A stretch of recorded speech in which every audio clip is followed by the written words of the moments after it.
getting made fun of in the background. She thinks she's so cool. Hi, everyone.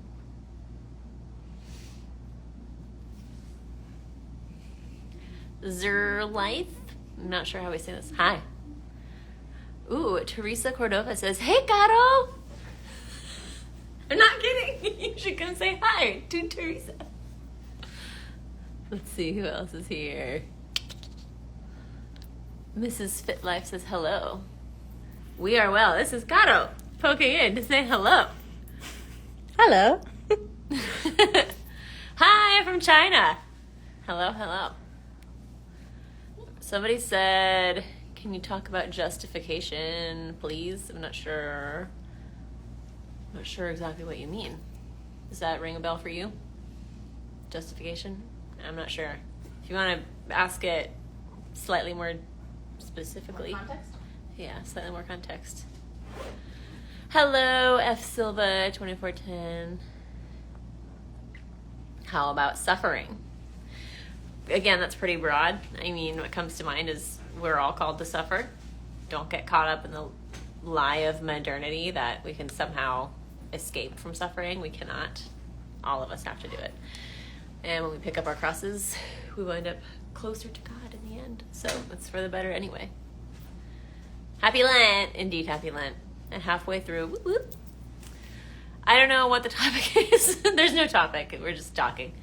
But how have you guys dealt with persecution when starting your journey to the church? I've had lots of pushback from family and that stuff. Well, Gato and I are both cradle Catholics. I left and came back, but I faced more persecution, I would say, leaving, which good.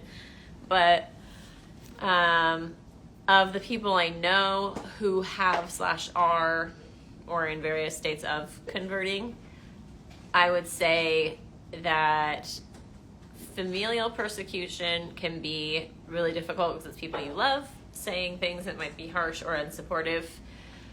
But one, we were told that when the world hates you, it hated him first. So we can sort of expect it. And especially in this day and age where there have been so many lies spread about Catholicism, a lot of people are genuinely coming from a really good place, even if they don't understand that it's not fully true or fully accurate, the things that they say. So maybe try and focus on that side of it. Like they're saying this stuff because they love you, not necessarily because they want to hurt you, at least I hope. And then there's the side of it that's like spiritual warfare-y. And the only thing I can say to that is put on the armor of God and fight, because the devil does not want you religious. And if you absolutely have to be, he wants you literally anywhere but here. And so when you pick anywhere but here, he's getting his way.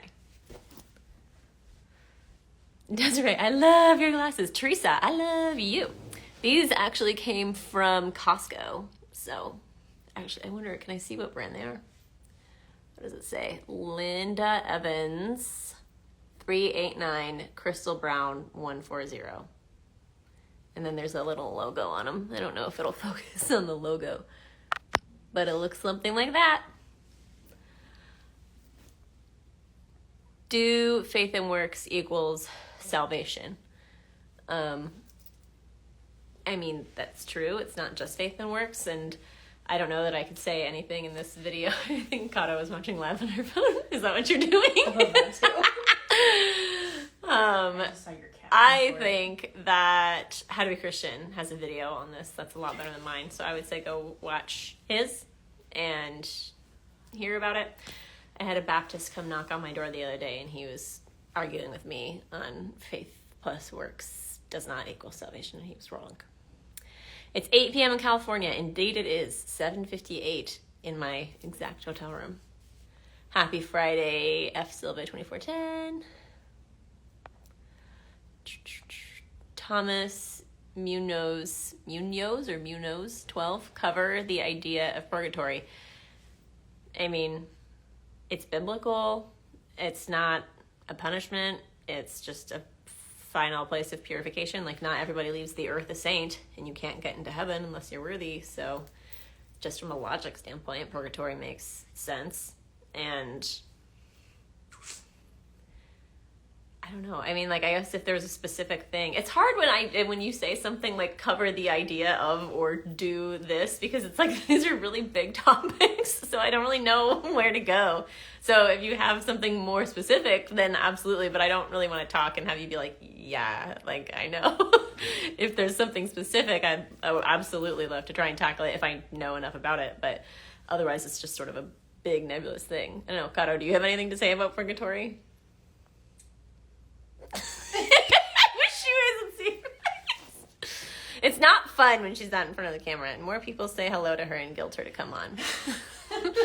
TP Benner says, thank you very much. Also, shout out AZ. Yeah. Arizona gang. Thank you for your witness/content. Have a blessed night. You to Benedictine Oblate. Oh, Benedictine Oblate. I just read a book called The Benedictine Way, I think that's what it's called, but it's about being an oblate for the Benedictines and how... Oh, no, I think it's called How to Be a Monastic and Not Quit Your Day Job. I think that's the name of it. And then, like, the secondary title is what I said. Good stuff. Caro has joined the chat. Everybody can wave at Caro. Faith without works is dead, says Joseph's photo. It's true. That's okay. I can jump off of that. That's at least slightly more specific, and not that you asked, but I can, so I will. People who say things in the same vein of like once saved, always saved. I'm taking this again from How to Be Christian because his content is so good.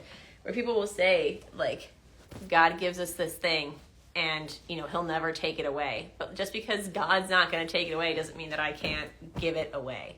I don't have it, but God didn't take it. Yet it's still not with me because I gave it away, right? It's not a gift that we can't lose or choose to do away with, essentially. Like, we can choose to let it go, or we can live our lives in a way that's, like, not compatible with keeping it. And you can't essentially profess that there's, like, an ideal way to live and that God asks us to live a certain way and then not live that way. Like, I think I come back to marriage vows a lot, but I think it's something that people more readily and easily understand. Like, you can't get married to somebody and say, through sickness and in health, for better or for worse, I will never cheat on you, and then leave them at the first opportunity, not care for them when they're sick, cheat on them all the time, and then be like, what do you mean you don't want to be with me anymore? Like, what do you mean I'm being a bad spouse? What do you mean all these things? And it's like, hello, you can't just pay your lip service to me and then expect everything to be cool. Like, it's a relationship. You know what I mean? That's what it is. And you should be forgiving, of course. God's always forgiving.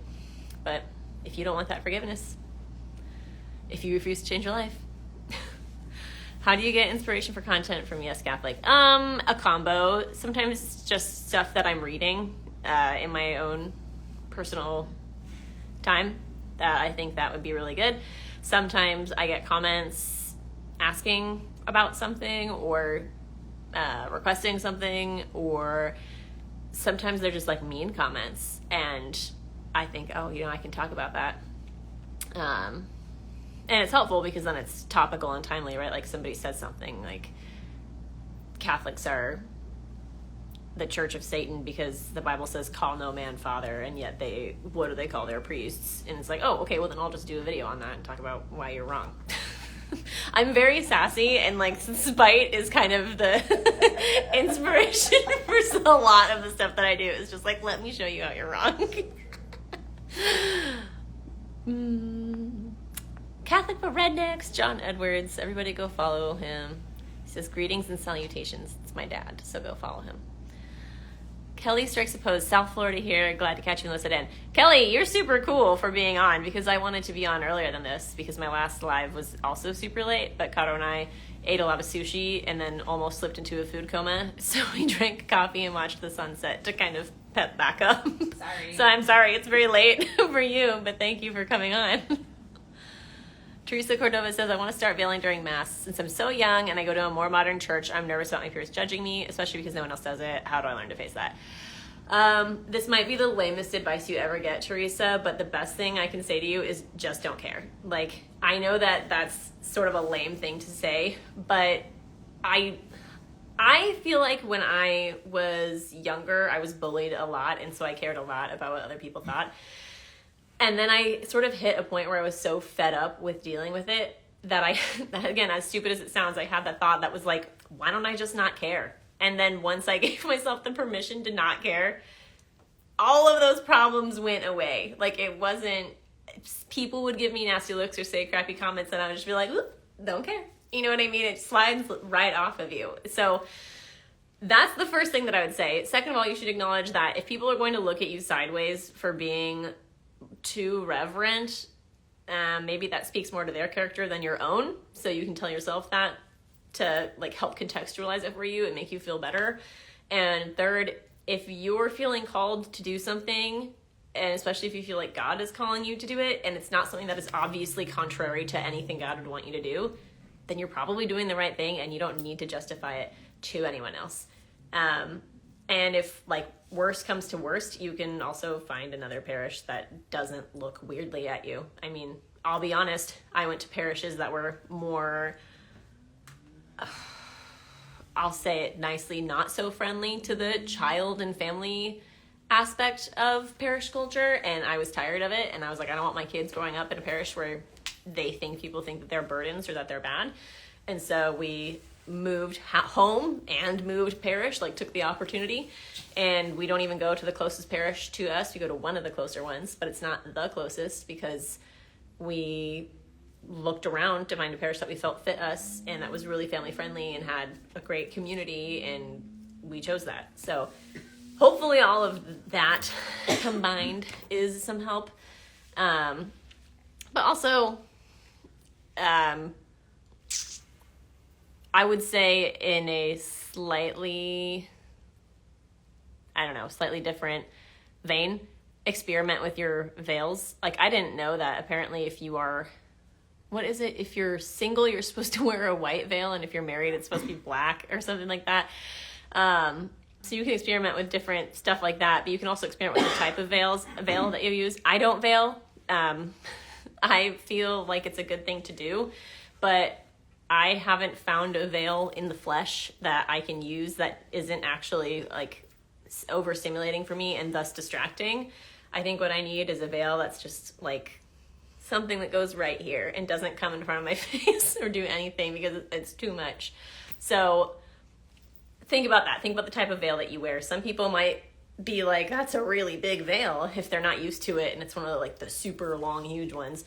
But if it's like essentially a headband with something coming off of it, maybe that's a happy medium where you're still veiling, but it's not like that much to look at. TP Dinner says, wave, wave, wave. Hi. Scrolling down.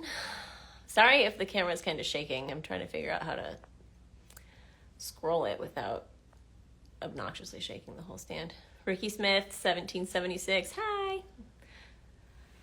Catholic.sd says, I want to piggyback off of that.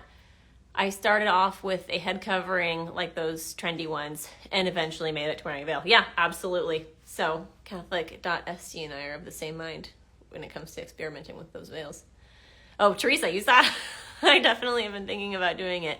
I just want to do it for God. You can go, girl. All right, I'm all caught up. So if you guys want to ask anything else, it'll be the next thing that I touch on. If you want to guilt trip Carolina into coming on camera instead of being shy and shattering her teeth on the bed like a jalouser. You're not jalouser. Also, somebody messaged me. I saw it pop up on my screen saying, don't call it Cali. If you want to explain that, you can. I don't see why not to call it Cali. Aren't you guys supposed to be breaking up anyway, like California and Jefferson? Called to be saints joined. I like that name.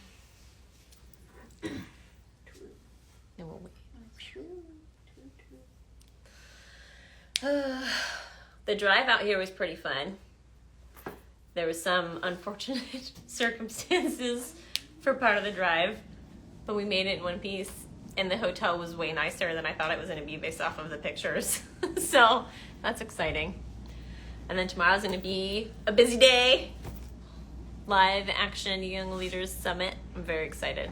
It'll be the first any big decent event thing that I do this year, so that's cool. Caro Carolina, where are you? I want to turn the camera toward her, but I don't want to make her mad.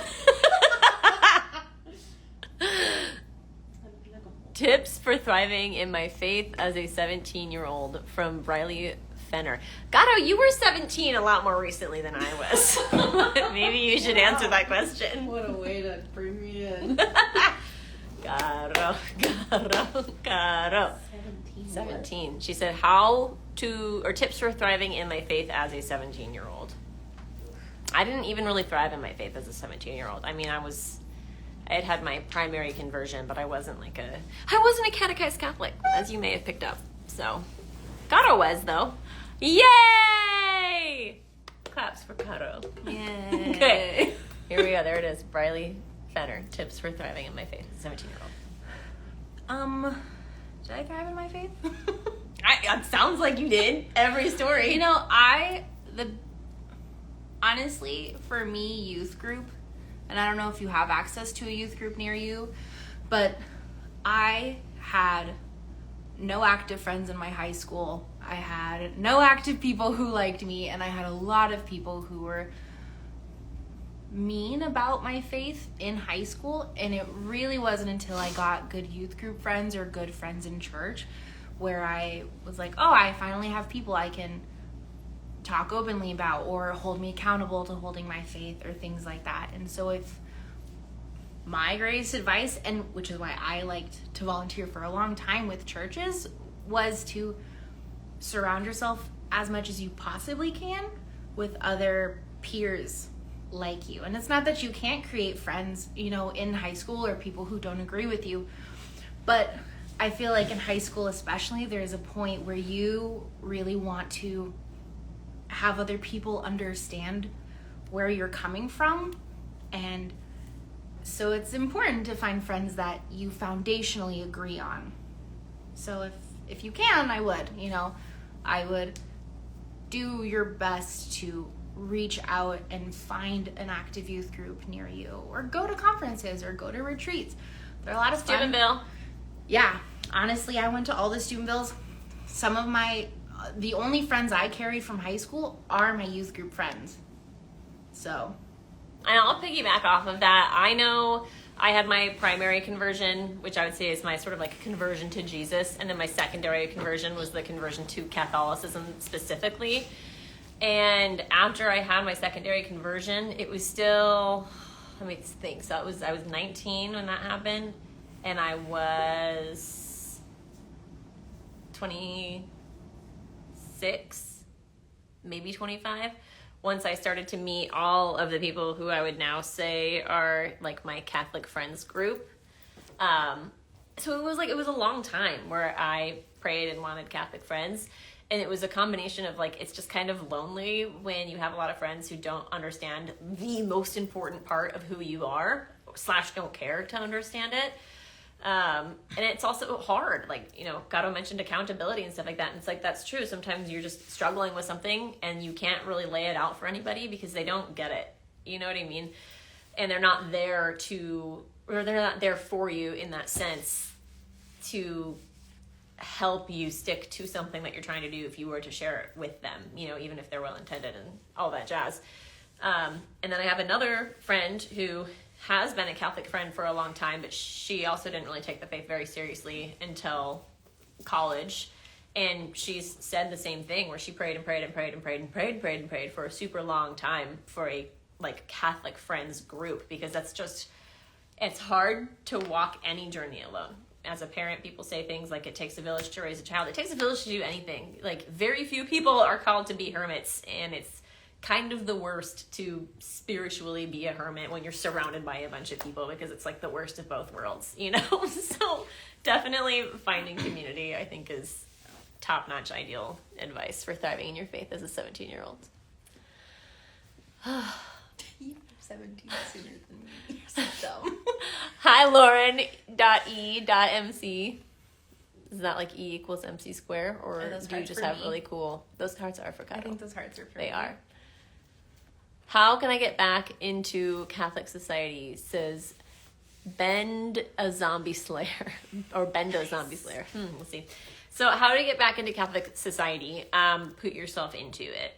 That might sound dumb, but like when you go to church, see if there are groups, and if there's not any at your church, consider either switching parishes or just grouping at different parishes. Like my parish is one of the largest ones around, and so there are a lot of people who don't go to my parish who put their kids in different programs at the parish or volunteer for this thing at our parish.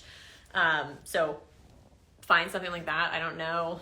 Let me look at your profile picture. I can't really tell if looks like there's a man and a woman in there, so I can't help you as far as being hyper specific, but like if you're a man, look at Knights of Columbus, look at volunteering for like the soup kitchen-y type stuff, look at the things that men partake in, join those things. If you're a woman, look at Rosary clubs. If you have young kids, see if there are like the mom kid groups. If you can, I don't know, volunteer for some adoration time and like give some time back to the Lord and make that like your intention. Put yourself out there into the Catholic sphere. And I think it's simultaneously obvious, but it's also hard, right? Like I certainly was like, I want to be active at church. I want to do things. I signed up for parish council. That was one of the first things I did.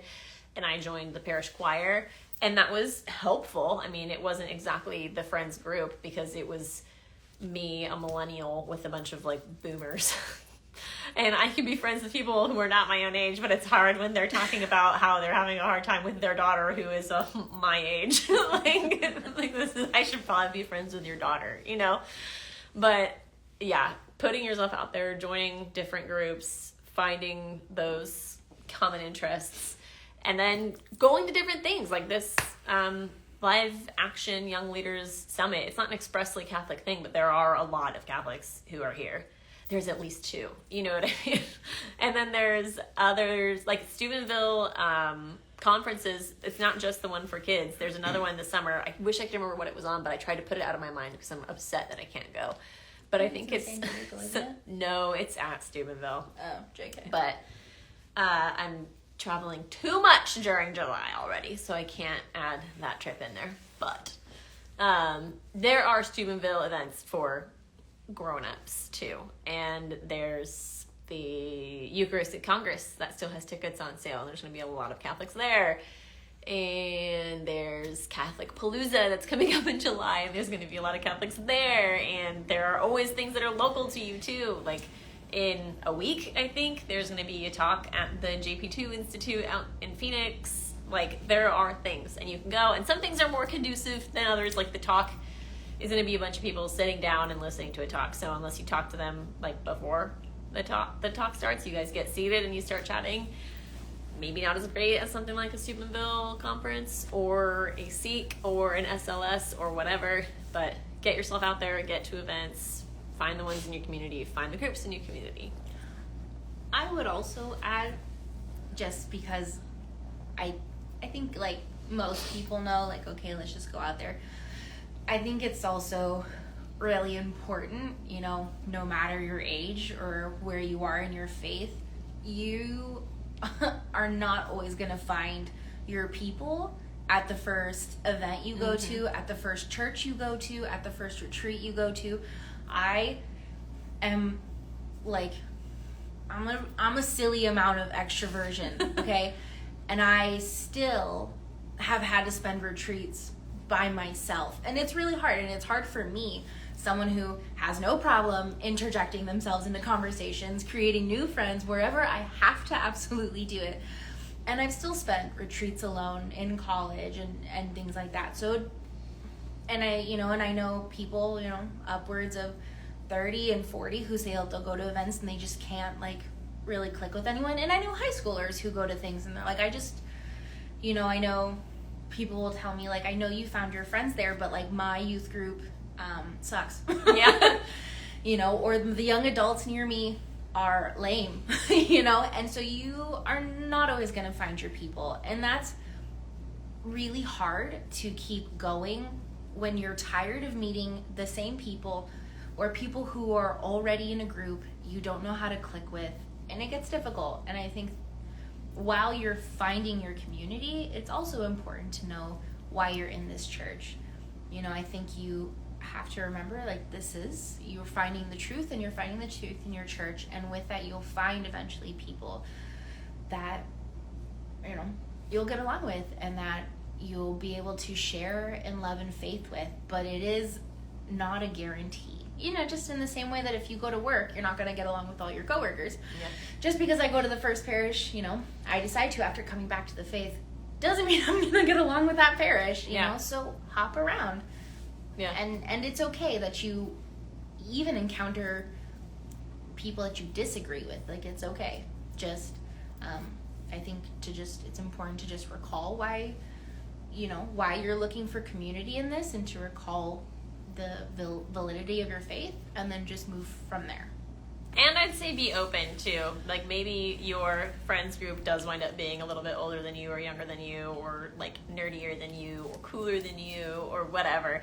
Just be open. Like, just because they're not absolutely identical or exactly what you pictured doesn't mean that they're not going to be exactly what you need, you know, or what God wants for you. And just ask the Holy Spirit for friends. I did that for a long time. Yeah. Lazzy Summer says, I can't wait to hear how the live action event goes, working on figuring out how to be more vocal in the pro-life movement. I'm excited to share. I'm hoping to meet lots of super cool people, and then we're supposed to be doing some fun stuff after the event too, but we'll see how that shapes up. I don't know what the full plans are yet, but I also would like to be more active in the pro-life movement. Yay, Caro, says F Silva 2410. F Silva 2410 is probably like the phrase, word, whatever that I've uttered the most in this chat. F Silva 2410, which could sound wrong. I'm meaning F like the letter. All right, Teresa Cordova said, Riley, I'm 16, and many of the ways I have started to thrive is youth group or praying for people to come to you and be faithful with them. Yeah, be the friend that you want. That's for sure true too. And I will say that that's an action you can take, like something you actively do rather than something you passively do. And it can also be hard. You know, I went to a certain state college and tried to join the Catholic group for college kids, because even though I was slightly older, I was still in my 20s, and they were like not nice. You know, I would be like trying to be fun and goofy even though I don't really know these people, and it was very like, ew. And I was like, ew to you, because I'm awesome. You're not very good at being Catholic, apparently. So don't expect that people are going to be lame, and try to like practice just letting it roll off of you. Lead us not into temptations in the chat. Lita's baby just got baptized. Everybody should congratulate her. Stuart.harrison.83 says, I discussed Catholicism with my family member, not just being made to go as well. What? Hold on. I discussed Catholicism with my family member, not just being made to go, as well as discuss works like Lord of the Rings and Narnia, which is why I never left Catholicism. So what I think I'm picking up from this is that it's not just being forced to go to church, but creating a culture that's beyond the people. And like, it's also about the content you consume and stuff like that. And I would agree, Narnia is phenomenal. I've technically not read Lord of the Rings. I can only comment on the movies, but they're great stories. And I've certainly loved all the stuff that I've read about G.K. Chesterton and C.S. Lewis and so on and so on. So I guess that's a really important point to make, is figuring out where the Catholic culture stuff is that exists outside of this kind of culture, but like knowing the websites to go to, knowing the content to watch, the videos, the companies to shop for and check out. I mean, depending on where you're at in life, you're going to want different things, but it can be really hard to look for that stuff at first. But I'm certainly willing to make recommendations where I can, and other people in your life, even priests, approach your priests. You know, they're probably going to know the most, unless they're sort of lackluster priests, which is possible, but hopefully not happening. Let's see. Heavy Metal Rosaries is here. Hello, hello. Heavy Metal Rosaries says, caused my first divorce. I was uber Catholic and extremist. Yeah, that's one thing that we broadly, I guess, not necessarily we see a lot, is there are a lot of I don't want to say a lot, but people on like the fringes or on the extremes can be well-meaning, but ultimately it might not work out for the best. And so it's important to remain grounded. Like Caro and I were actually just talking about this while we were drinking our liquid energy before we came to talk, after getting ourselves into a food coma, that like for people who are in interfaith marriages, for example, where one spouse is Catholic and one is not, how you can't just be this like super hyper Catholic when your spouse is not. Like, you should be trying to convert your spouse in the sense of like you're responsible for their getting them to heaven, right? But it's not your job to do that. It's just your duty. And so you shouldn't be smothering your spouse. You should be loving them where they're at. You should be walking with them in their faith. You should be doing all those things. But at the same time, you can't just be like hands off and be like, God, that's for you to deal with. Like, it's actually not. It's for you to deal with. But it's hard to walk that line, especially when maybe your spouse isn't fully on the same page as you are with things like birth control and stuff like that. So it's hard. It's not easy. It's not something that you can give blanketed advice to in that specific circumstance, but obviously as all Catholics are called to be dynamic and nuanced and not extreme in either direction. Let's see. Scrolling down. Matt Alexander 31, hello.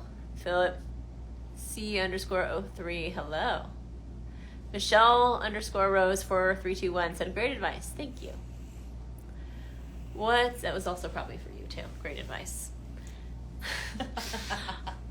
Redliner 1992 says, what's your view on not eating meat on Fridays during the Lent season? I mean, you shouldn't.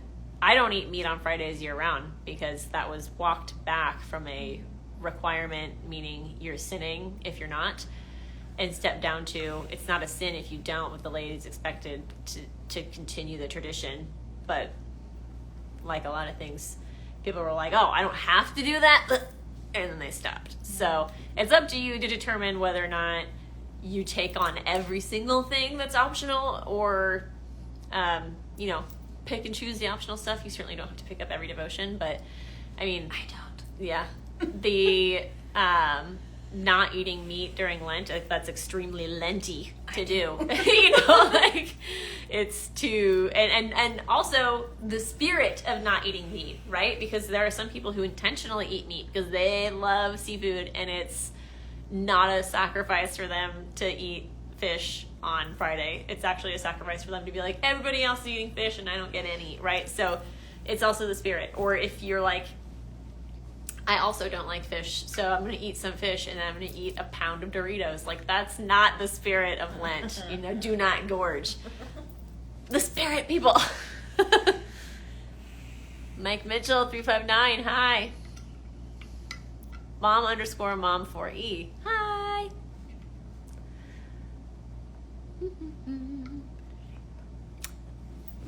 PauliWalnuts. I like that name.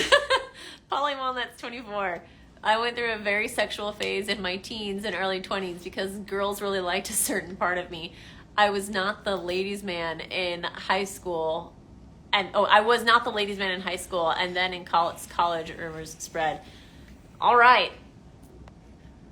How do I get back on the right track and seek forgiveness? Well, stop, first of all, if you haven't. Repent, go to confession, and spend a lot of time in adoration. I mean, I can't speak to whatever was going on for you, but broadly speaking, a lot of people who struggle with sexual sin, like pornography, fasting, a lot of time in adoration, and praying for for pornography in particular, praying for these images to be erased from your brain. Because even when you stop and you confess and you repent, it doesn't stop the consequences of what happened, like the scars of the stuff that you did from affecting you. And so you need to ask for supernatural help there. It also could be, I don't know how small your community is, maybe you need to like uproot yourself from that community and go somewhere else if it's that much of a problem. You know, like the size of the response sort of depends on the size of the sin, right? Like stepping on somebody's foot requires a much smaller response than running over it. Right, yeah, running over it, exactly. So there's also a lot of things you can do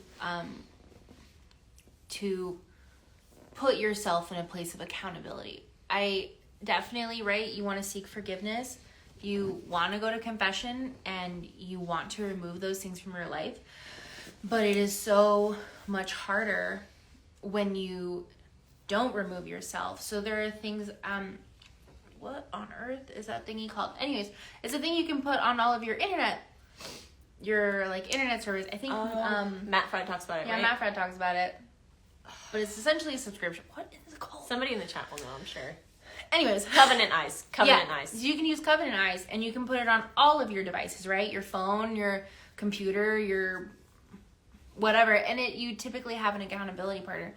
And would strongly suggest you seek other accountability, but you seek other men who you can trust. I've known people who, you know, they've talked to me about it, and men who've talked to me about it, and I can love them as a friend, as a sister in Christ, and I can say, you know, I'm praying for you and I love you, but it's different, right? And it's different to have the brotherly compassion, brotherly love from from a man that you personally have a comfortable relationship with. So I would highly encourage seeking a man that you for a woman to a woman and a man to a man, seeking someone that you can trust with this and that can hold you accountable, but that can also show you this unconditional love, because you're worth that, right? Yeah. You know, you have that dignity and you have that worth, and it's inherent to you. And I think we forget that as people. And I think it's really important that we feel that when we're trying to drudge up things that the evil one wants to keep in our lives. And I'd say if you're struggling with, well, who would anybody that I talk to like that be? Maybe I don't have somebody like that in my life, / getting a jump start on kind of like repentance and reform of your life. Maybe hop on an Exodus 90 and do that, because that's an automatic community. It's an automatic radical lifestyle change that's oriented toward like shoving you to grow and to like be a man. So maybe look into something like that. Suzanne, hello. Joseph's photo 1. Polly, go to confession. Yeah. Ambrose _09. Hi.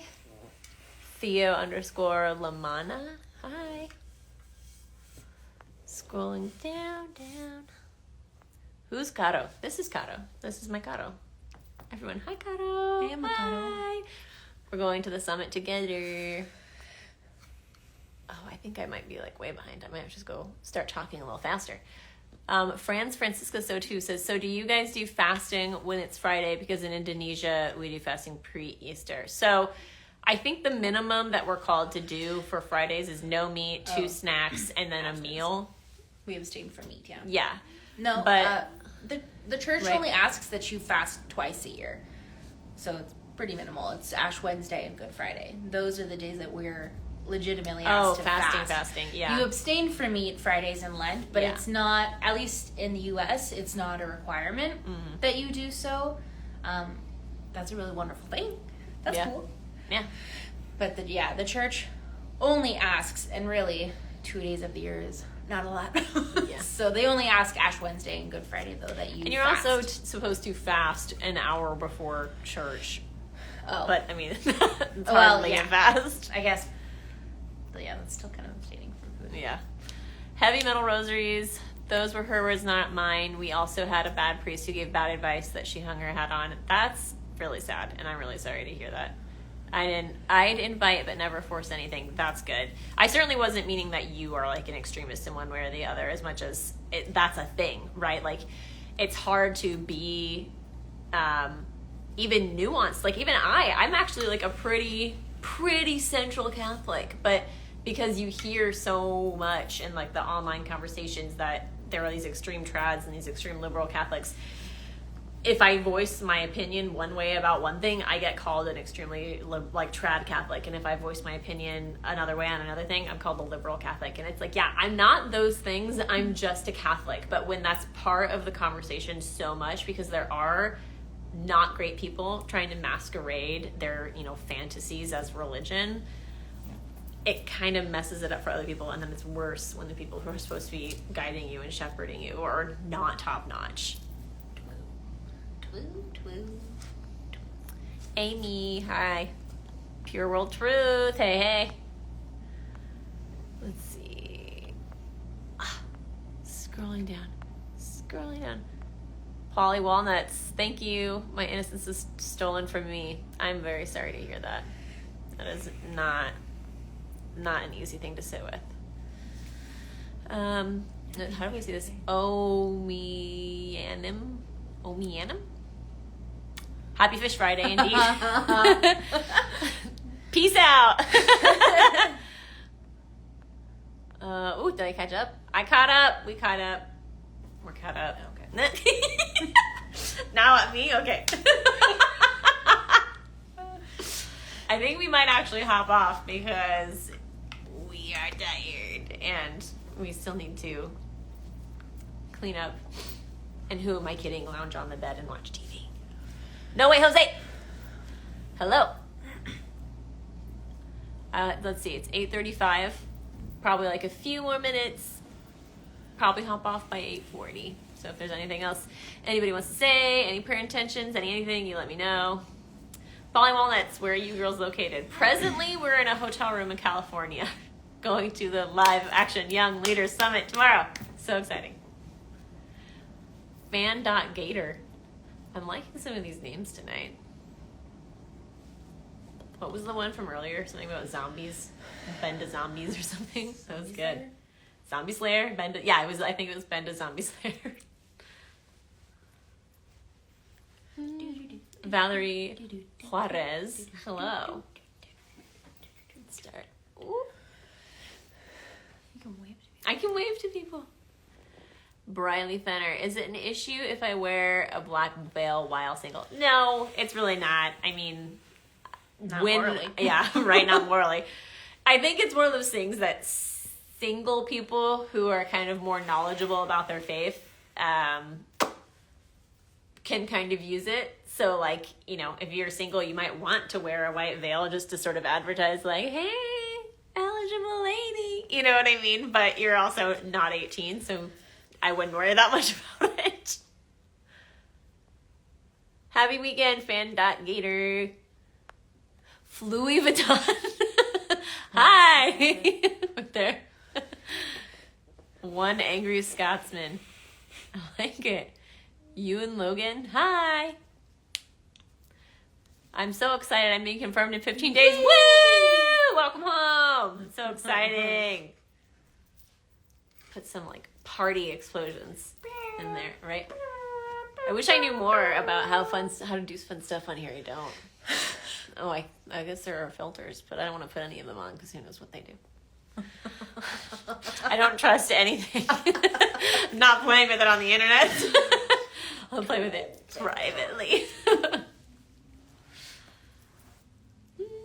Mela Melissa. Hi. If you have any prayer intentions, you can drop them in here, or if you want to message them to me privately, I do try to read every single message I get. I have like a super secret inbox on here that I forget about all the time because I don't get notifications for it, and then sometimes I remember it's there. But whether I read it with my eyeballs before I pray it or not, God is outside of time, and I'm always praying for all of your intentions. So they're always offered up. Hello from Temecula. I hope that's how you say that, California. RCIA catechumen. Woo! Good for you. And we're not that far away right now. Briley said, who are y'all's confirmation saints and why? Well, mine's Saint Cecilia because, one, that was one of the very few saints I knew back when I had to choose my confirmation saint. And two, because she's always been my girl. Because I like to sing, and she is the patron saint of musicians. And so it just seemed like a really good fit. What about yours? Mine is St. Bernadette, and it's because I went to St. Bernadette Parish. I did not know as much as I wish I knew. Apparently, you can choose any saint, and in my head, you know, that's the parish I went to. All the other little girls I was in, you know, catechesis with also chose St. Bernadette. But if I could choose now, not that I don't love me some Saint B, would probably choose Jose Maria Escriva because he is chef's kiss. More hearts for Caro. Hi from Guatemala. Hola. What are some good books to get into Catholicism? You and Logan. I actually, if you go to my profile, there's a link. I think it says ms.hake. It's short for milkshake. If you click on that link, there behind it is another link to an Amazon storefront, and I have a big book, or a big list. I think it's like 70 something books long at this point, of a whole bunch of different Catholic books that I personally own and have looked at and I endorse, and they range in, I guess you could say, difficulty. Some of the easiest books to read are from Matt Kelly and the Dynamic Catholic team. They're just very palatable, very accessible. And then some of the hardest stuff on there is some of the like Theology of the Body from JP2. I think there's some Thomas Aquinas stuff on there. City of God is probably a big bite to take. But honestly, I would look at Catholic.stores books, TAN books, Catholic Answers books. You're going to find good books. Depending on where you are in your faith, you could also do The Faith Explained. It's like it's almost like a booklet, but it breaks down different parts of the faith in like little chunks. And, you know, for me who maybe didn't actively read as much as I should have and seek things on my own, that was a really easy book for me to like, I'm going to read this now and I'm going to read that one. And so... And also, when you're reading books, look for when your books talk about books within them. Like, that is how I have gotten to, like, the library size that I've gotten, is I'm reading a book, and it's like, and I took this from this book, or, like, you know, if you read so-and-so's writing from this book, and I always would, like, stick them in a note or put that book on my wish list or whatever. And then eventually I got to that book. So, grow your knowledge. Dad, hey, Dad. Hey, Dad, hey, Dad, Dad, Dad, Dad, hey, Dad. What? What was his name? Dad, hey, Dad. Dad. Hi, Dad. Hi, Dad. Dad, hey, Dad. I am from, oh man, I'm going to butcher this. Tamaulipan. Hi. I hope I said that right. I really, truly do. Where is Paca? I don't know. Tell us It where might have Paca been. is. Might have been a typo. Saint Elizabeth Ann Seton is my saint. I love that. I think she's like the first American saint. I know Cabrini was, I think, the first canonized, but I don't know if she's actually the first saint. Or maybe she's the first born in America. I think that's what Elizabeth Ann Seton is. Was the first born in America, and Cabrini was the first American, period. PauliWalnuts, do you guys believe the Pope is right when he said that dogs go to heaven? There's no, like, a firm teaching on that. Like, if you need dogs in heaven to be happy, you'll have them. If you don't care, you don't care. Although You and I do Logan not. says, thank you, you're welcome. We are Saints Shop. I want some friends like both of you. You can follow us. Gato will eat you. I tagged her recently.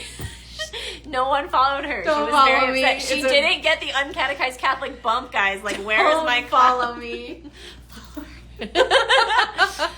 She's got a fabulous blog. It's just waiting to come resurrect. Yeah. Oh gosh. Tyler.s550. What's up, guys? Okay, once I get to the bottom, we're going to sign off. And I just got to the bottom. Cali, born and raised. Bye. We are Saints Shop. Says I will. Good. She's at Caro, C-A-R-O, will eat you. So, I made it when I was like 12. Don't judge me. it was like 2 months ago. Bye, everybody. Have a good night. Thank you.